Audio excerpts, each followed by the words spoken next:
At 7160, the world seemed to forget the shape of things. Wind tore the edges off the horizon, and snow moved like a question that never ended.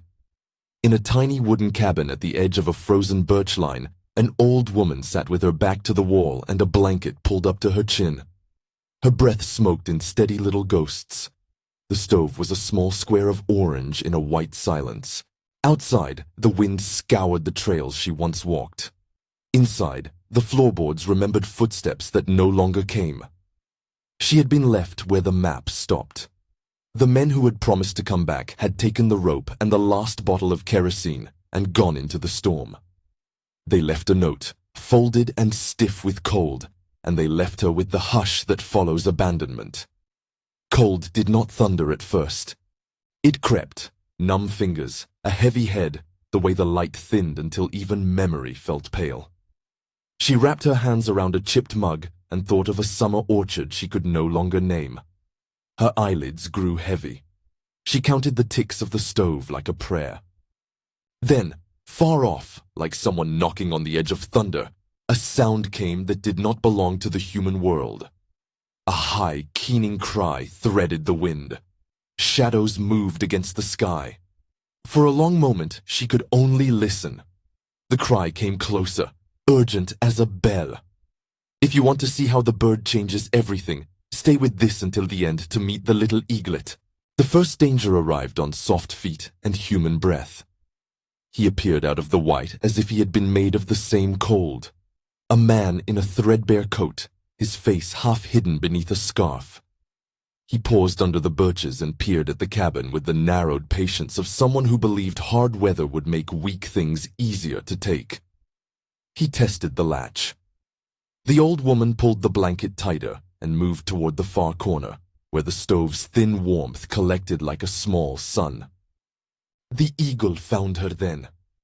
It dropped out of the sky and hung for a heartbeat above the cabin's roof, huge against the gray, wings spread like a punctuation mark. It landed on a low branch with the gravity of a thing that belonged to sky. It watched the man. It made that same sharp, charging call. The sound of an alarm turned to glass. The man looked up. He laughed, a short, uncomfortable sound that did not belong to someone at ease with the wind. The eagle took a single, fierce beat and dove. Not at the man's head, at his hat, at the scarf trailing from his neck. It tore at things small and vital. It threw himself at his chest with talons that clipped fabric, with beak that snapped near the face. The man flinched back, and his hands slipped on the ice. For 2 thin heartbeats, the cabin door opened and the old woman stepped through, wrapped in defiance more than warmth. The man cursed and staggered. The eagle circled, a wild, carved shape. The animal did not drag him to the ground. It simply made him wrong-footed and frightened, forced him into the open where the blizzard could take him. He turned and left, swallowed by white. The eagle stayed, loose feathers trembling with cold, watching until the man dissolved into the horizon. Inside, the woman fed the bird the small scraps she had kept, a sliver of smoked fish, pieces of flat bread warmed on the stove. At first, the eagle took food with the stiff caution of something that had never trusted a hand.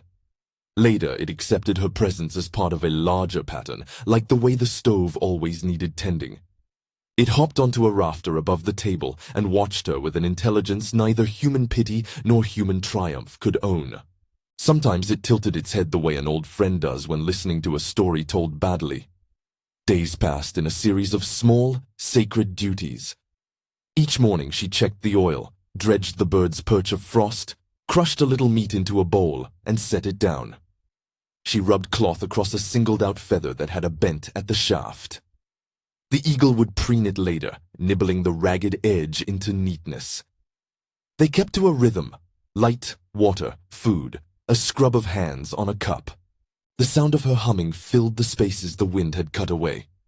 She began to talk, soft and practical, not because answers were expected, but because words made the room a place with walls that held history instead of erasing it.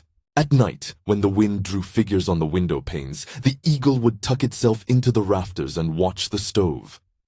Once, when the old woman stirred in a fever, the bird lowered its head toward her and let a single feather fall across her hand. It was not a miracle.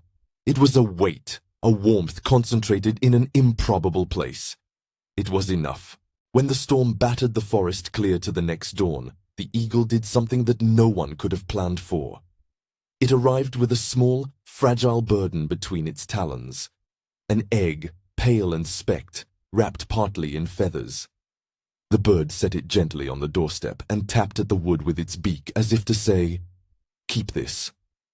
The woman opened the door, and there it was, an object no bigger than her cupped palms, a round promise warmed by the bird's steady body. It belonged to the world of nests and cliffsides and other people's families, yet the eagle had brought it here, toward the stove, toward human hands. She could have left it. She knew the rules of the wild. But she did the other thing. She brought the egg in, placed it near the heat, and made a cradle of wool and old newspapers. She turned it every few hours. She spoke to it. When the eagle slept poorly, she stroked its feathers. Between them, they created a small climate inside a violent country. The soft, necessary business of keeping something alive.